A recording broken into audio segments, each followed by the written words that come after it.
મિત્રો સ્વાગત છે તમારું અમારી યુટ્યુબ ચેનલમાં। સૌથી મોટા સમાચારની વાત કરીશું। પાટણમાં બાંગ્લાદેશી દંપતીની ધરપકડ। પાટણ એલસીબીએ બાંગ્લાદેશી દંપતીની ધરપકડ કરી છે। 10 વર્ષથી ગેરકાયદેસર ભારતમાં રહેતા પતિ પત્ની સિદ્ધપુરના દેથડી ગામે ઝડપાયા હતા। સામે આવેલી માહિતી અનુસાર બંને બાંગ્લાદેશના પુરોલિયા, ચાચોડી બજાર અને કાલિયાના વતની છે। તપાસમાં જાણવા મળ્યું છે કે બંને પાસે પાસપોર્ટ કે કાયદેસર વિઝા નથી। બંને 2020માં મુંબઈમાં એક મૌલાના પાસે નિકાહ કર્યા હતા। પોલીસે તેમની પાસેથી બાંગ્લાદેશી નાગરિકતાના પુરાવા પણ મેળવ્યા છે।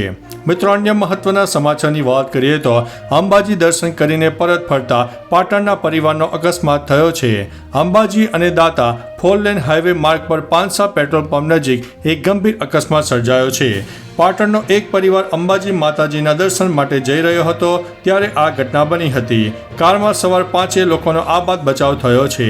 તાત્કાલિક 108 એમ્બ્યુલન્સને જાણ કરવામાં આવી અને તમામ ઘાયલોને સારવાર માટે અંબાજી આદ્યશક્તિ હોસ્પિટલ ખસેડવામાં આવ્યા હતા। મિત્રો, અન્ય મહત્વના સમાચારની વાત કરીએ તો કચ્છમાં હથિયાર રાખતા 47 ઈસમોને ઝડપી પાડવામાં આવ્યા છે।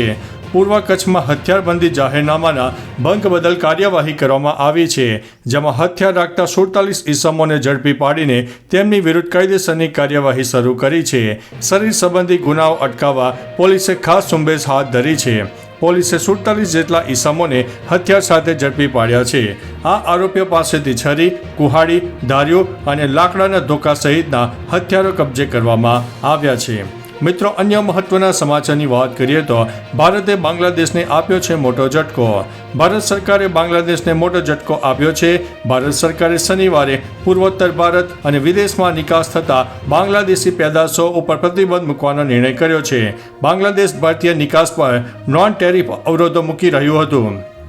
આવી સ્થિતિમાં ભારતની હાલચાલ તેની પ્રતિક્રિયા ઉપર જોવા મળી રહી છે।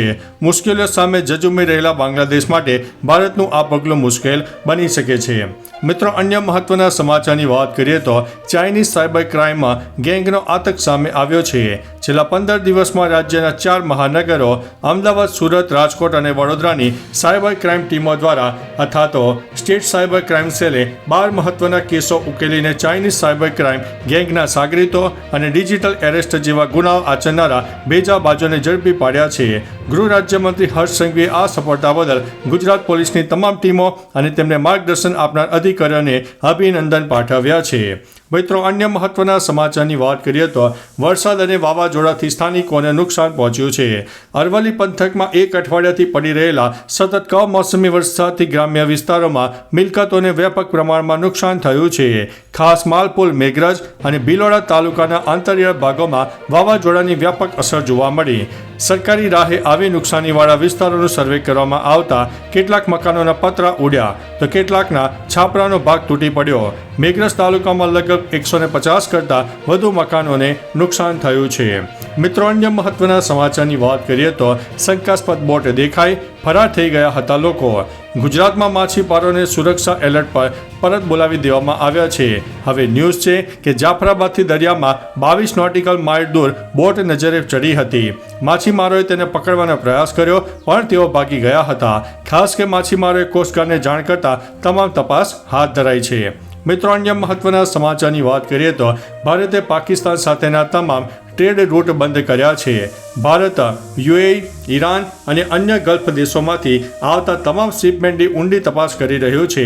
સરકાર એ સુનિશ્ચિત કરવા માગે છે કે પાકિસ્તાનથી કોઈ પણ માર્ગે ભારત ન પહોંચે। સરકાર ટ્રાન્સશિપમેન્ટમાં હબમાંથી આવતા માલની પર તપાસ કરી રહી છે।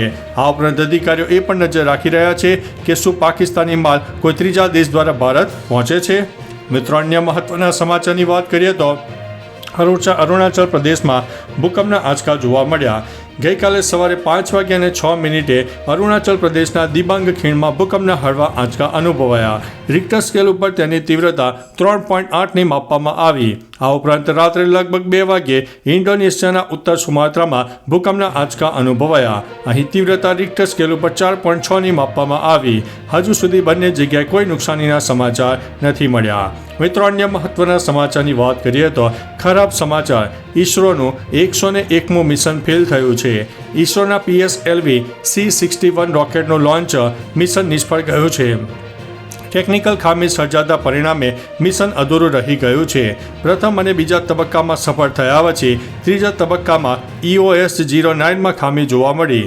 ઇસરોના ચીફ વી નારાયણે કહ્યું છે કે 101મો લોન્ચ પ્રયાસ હતો.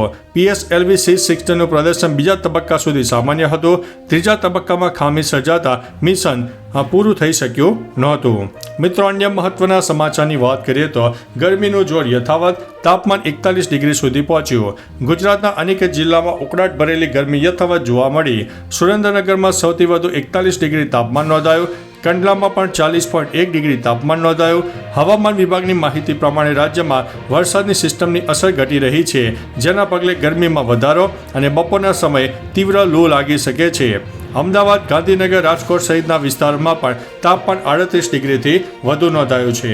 મિત્રો, અન્ય મહત્વના સમાચારની વાત કરીએ તો ન્યૂયોર્કમાં નેવીનું જહાજ પુલ સાથે અથડાયું છે. મેક્સિકન નૌકાદળનું તાલીમ જહાજ કુહાટોકમોક અમેરિકા ન્યૂયોર્કમાં બુકલિમ બ્રિજ સાથે અથડાયું. શનિવારે સાંજે જ્યારે જહાજ પુલ નીચેથી પસાર થઈ રહ્યો હતો ત્યારે આ ઘટના બની. આ અકસ્માતનો વિડીયો સોશિયલ મીડિયામાં વાયરલ થયો, જેમાં જહાજનો ઉપરનો ભાગ પુલ સાથે અથડાતો જોવા મળે છે. ન્યૂયોર્કના મેયરે જણાવ્યું હતું કે આ જહાજની ટક્કરમાં 19 લોકો ઘાયલ થયા છે, જેમાં 4 લોકો ગંભીર રીતે ઘાયલ થયા છે. મિત્રો, અન્ય મહત્વના સમાચારની વાત કરીએ તો નશામાં કાર ચાલકે 2 થી 3 વાહન ચાલકોને અડફેટે લીધા. રાજકોટના જેતપુરના જૂનાગઢ રોડ પર મોડી રાત્રે એક કાર ચાલકે દારૂના નશામાં 2 થી 3 વાહન ચાલકોને અડફેટે લીધા હોવાનો સામે કિસ્સો આવ્યો છે. લોકોના આક્ષેપ મુજબ કાર ચાલક ફૂલ સ્પીડમાં હતો અને નશામાં હતો. કારની અથડામણમાં 2 લોકો ઈજાગ્રસ્ત થયા છે. તેમને સારવાર માટે ખસેડવામાં આવ્યા છે. સ્થાનિકોએ કાર ચાલકને ઝડપીને પોલીસને સોંપ્યો છે. પોલીસ ઘટના સ્થળે પહોંચી અને તપાસ શરૂ કરી છે. મિત્રો, અન્ય મહત્વના સમાચારની વાત કરીએ તો ભારત પાકિસ્તાન વચ્ચે સીઝ ફાયરનો ગઈકાલે છેલ્લો દિવસ હતો. ભારત અને પાકિસ્તાન વચ્ચે યુદ્ધ વિરામનો છેલ્લો દિવસ હતો.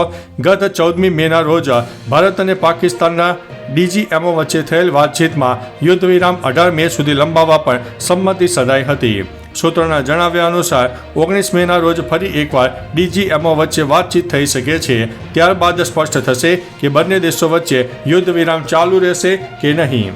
મિત્રો, અન્ય મહત્વના સમાચારની વાત કરીએ તો ઓપરેશન શરૂ થયા પછી પાકિસ્તાનને ચેતવ્યા હતા. રાહુલ ગાંધીના વિદેશ મંત્રી પરના આરોપો પર DGMO લેફ્ટનન્ટ જનરલ રાજીવ ગાઈએ કહ્યું છે કે ઓપરેશન શરૂ થયા પછી અમે પાકિસ્તાનને ચેતવણી આપી હતી કે અમે આતંકવાદીઓ ઠેકાણાઓ પર હુમલો કરીશું. પાકિસ્તાને વાટાઘાટો કરવાનો ઇનકાર કર્યો અને બદલો લેવાની ધમકી આપી. મિત્રો, અન્ય મહત્વના સમાચારની વાત કરીએ તો શાસ્ત્રીનગરથી જયમંગલ સુધીનો રોડ બંધ. અમિત શાહે નારાયણપુર ખાતે પલ્લવ ઓવરબ્રિજનું ઉદ્ઘાટન કર્યું, જેને ધ્યાનમાં રાખીને શાસ્ત્રીનગર 4 રસ્તાથી જયમંગલ BRTS કટ સુધીનો રસ્તો બપોરે 4 વાગ્યાનો કાર્યક્રમ પૂરો ન થાય ત્યાં સુધી વાહન ચાલકો માટે બંધ રાખ્યો હતો. જેની જગ્યા વાહન ચાલકો વૈકલ્પિક રૂટ તરીકે શાસ્ત્રીનગર 4 રસ્તાથી ફોનલેલ કટથી જાડી બાજુવાળી ટેલિફોન એક્સેસ 4 રસ્તા થઈને પારસનગર T થઈને એરિસ બ્રિજ તરફ અવરજવર કરી હતી. તો ચાલો મિત્રો, ફરીથી દેશ અને દુનિયાના સુપરફાસ્ટ સમાચાર લઈને મળતા રહીશું. ત્યાં સુધી અમને રજા આપશો. નમસ્તે.